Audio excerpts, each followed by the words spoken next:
Le pardon met fin au rêve de conflit ici.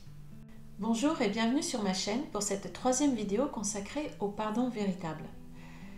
Dans la première vidéo consacrée à ce thème, nous avons vu quelle est la différence entre le pardon du monde et le pardon que nous enseigne un cours en miracle. Puis dans la suivante, il s'agissait de préciser ce qu'est le pardon selon un cours en miracle. Et nous avons vu qu'il est un mécanisme mental, un mécanisme de pensée, un système de pensée différent de celui avec lequel nous fonctionnons habituellement. Dans cette vidéo, nous allons voir ce qu'il fait. Comme le pardon véritable consiste à corriger l'erreur au niveau de la pensée, c'est-à-dire au niveau de la cause, il est facile de comprendre qu'une fois que la cause est vue et corrigée, l'effet change automatiquement. Comme il le dit, ce qui peut penser a le choix, et on peut lui montrer que des pensées différentes ont des conséquences différentes. Et l'effet, la conséquence, c'est d'abord ce que nous ressentons. C'est soit la souffrance, soit la paix, en passant par toutes les nuances intermédiaires. Et c'est comme ça que ça se passe dans toutes les situations de notre vie.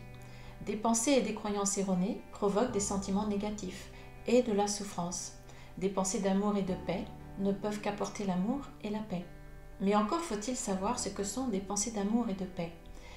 Il ne s'agit pas d'avoir des pensées à l'eau de rose, ni de se forcer à aimer quelqu'un ou quelque chose que l'on n'aime pas. Ce n'est pas du tout de cela qu'il s'agit. L'amour ne peut rayonner que lorsqu'il n'y a plus de barrière à son rayonnement. Et les barrières, ce sont toutes les croyances, les idées fausses que nous avons à propos de nous-mêmes, des autres et du monde. Et c'est donc à ça que sert la pratique du pardon véritable. C'est là-dessus qu'il agit. Il enlève de notre esprit inconscient les barrières qui nous maintiennent prisonniers et qui nous empêchent de faire l'expérience de la paix et de l'amour, comme il nous le dit dans le texte. D'où pourrait venir la paix, sinon du pardon? Il supprime la cause du problème et il en supprime donc aussi les conséquences. Il annule les effets de l'erreur originelle en annulant l'erreur elle-même. Comme il le dit aussi dans ce passage, en annulant sans cesse et avec constance tous ces effets, partout et sous tous les rapports, il enseigne que l'ego n'existe pas et le prouve. Et plus on le pratique, plus cela fonctionne. La vitesse à laquelle les changements se produisent est différente pour chacun et il ne faut faire aucune comparaison dans ce domaine. Bien que le cours nous mène à une expérience universelle, le chemin de chacun est totalement personnel. Le pardon met donc fin au rêve de conflit, comme il le dit dans la leçon 333 du livre d'exercices qui est citée tout au début de cette vidéo. C'est une déclaration radicale, comme beaucoup de déclarations de ce cours. Voyons donc de manière plus pratique et plus détaillée ce qui se passe quand on pratique vraiment le pardon véritable.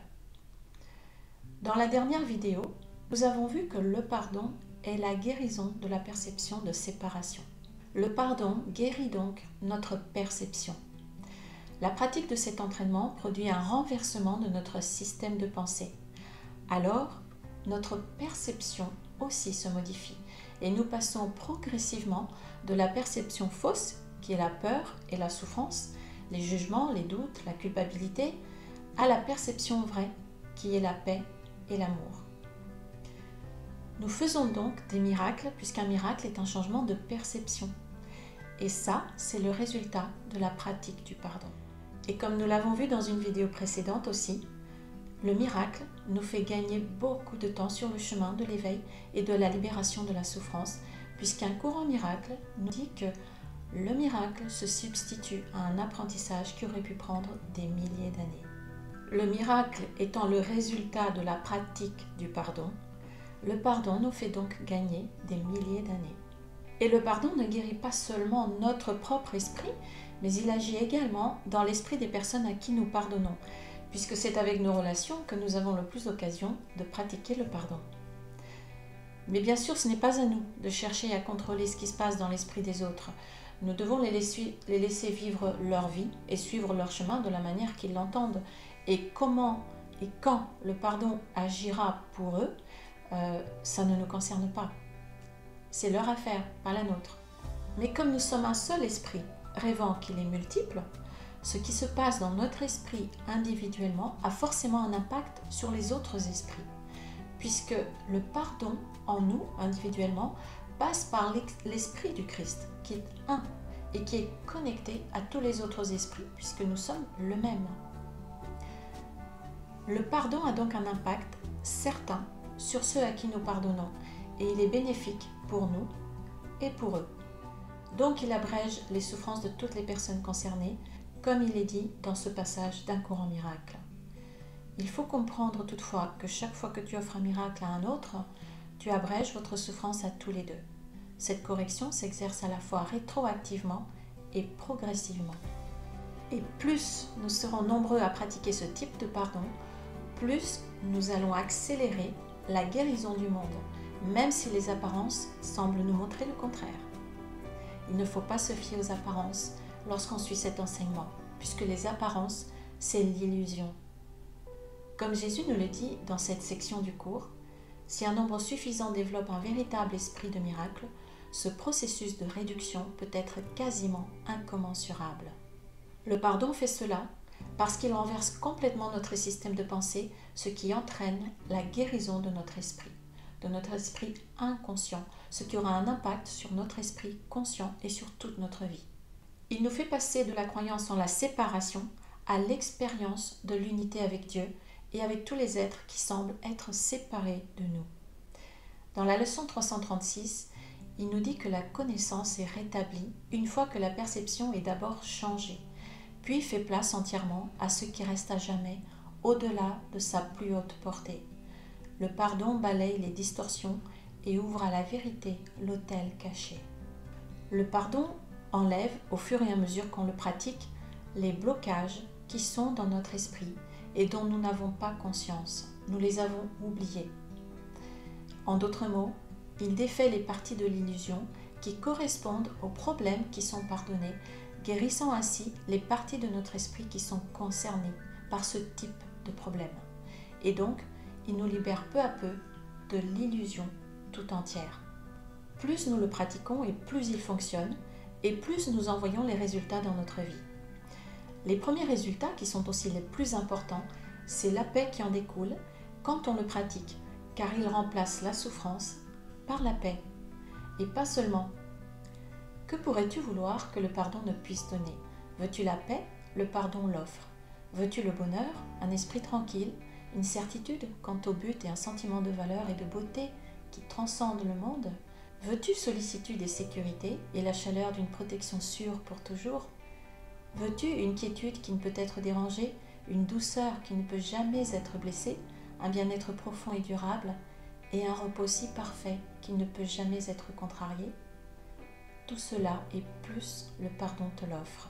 Par conséquent, bien qu'il agisse au niveau de la pensée, il en résulte une expérience bénéfique et des plus réelles et concrètes dans notre vie. Pourtant, il ne faut pas tomber dans le piège de penser que le pardon fait de nous des personnes parfaites. Il ne fait pas de nous des personnes parfaites, au comportement parfait, ou des personnes comme il faut, ou des personnes spirituelles. Ce n'est pas du tout son objectif, puisqu'il affirme que nous ne sommes même pas des personnes. Ce que nous croyons être est une illusion. Donc pourquoi vouloir perfectionner une illusion? Le but est de se libérer de cette illusion, de ce que nous croyons être, pour retrouver l'expérience, le souvenir de ce que nous sommes vraiment. Nous pouvons commettre des erreurs dans ce monde. Cela n'a aucune importance. C'est une illusion de plus dans un monde d'illusions. Cela ne veut pas dire que nous devons nous comporter n'importe comment en disant que si tout est une illusion, alors faisons n'importe quoi. Par contre, nous pouvons nous pardonner nos erreurs, ce qui aura comme effet de nous apporter la paix. Et nous pourrons être plus aimants et plus pacifiques. C'est une évidence. Mais là non plus, il ne faut pas penser que nous allons nous promener avec les mains jointes en prêchant la bonne parole et en disant Amen à tout et à tous. S'il faut être ferme avec quelqu'un, nous le sommes. Il ne faut pas devenir des personnes soumises et tolérant tous les comportements. Le pardon ne nous demande jamais cela. Il ne nous demande rien au niveau de la forme. C'est toujours au niveau de l'esprit qu'il nous demande quelque chose. Il nous demande simplement d'être conscient de nos propres mécanismes pour changer de système de pensée.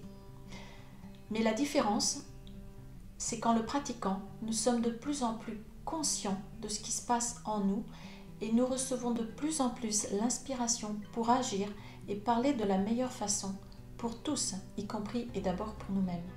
On ne tombe pas non plus dans le piège de se mettre à parler sans arrêt de respect, de bienveillance, d'amour inconditionnel et d'utiliser à outrance tous ces termes qui sont très jolis et à la mode. Cela n'est pas l'amour, cela n'est pas le respect. Il faut juste être normal et vivre sa vie comme on l'aurait vécu de toute façon. Notre travail de pardon se passe dans notre esprit, au niveau mental, au niveau de notre conscience, nulle part ailleurs. C'est une affaire personnelle, un tête-à-tête avec soi-même. Donc, le pardon corrige l'erreur au niveau de notre esprit inconscient.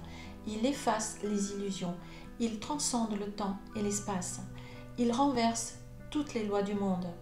Il donne un nouveau but à toute chose, le but de guérir à la place de détruire. Le pardon défait l'ego. La pratique du pardon renverse complètement notre système de pensée, ce qui entraîne un changement de perception, qui entraîne la paix et l'amour. Cela nous réveille peu à peu du rêve de séparation, de culpabilité et de douleur, ce qui produit à la fin l'éveil total à notre véritable identité, qui est le Christ. Nous avons vu ici, dans cette vidéo, ce que fait la pratique du pardon, quel est le résultat quand on le pratique. Mais pourtant, le pardon en lui-même ne fait rien. Son action si puissante, paradoxalement, agit par une totale inactivité et dans le plus profond silence. Le pardon, par contre, est calme et tranquillement ne fait rien. Il n'offense aucun aspect de la réalité, ni ne cherche à la tourner en des apparences qui lui plaisent. Il regarde simplement, attend et ne juge pas. Et cette puissance silencieuse est à notre service pour notre plus grand bien. Souviens-toi que chaque fois que tu pardonnes, tu fais appel à la force du Christ en toi. Alors, ne commences-tu pas à comprendre ce que le pardon fera pour toi? Il ôtera de ton esprit tout sentiment de faiblesse, de tension et de fatigue. Il enlèvera toute peur, toute culpabilité et toute douleur. Il rendra à ta conscience l'invulnérabilité et la puissance que Dieu a donnée à son Fils. Le pardon démontre que tu es la lumière du monde.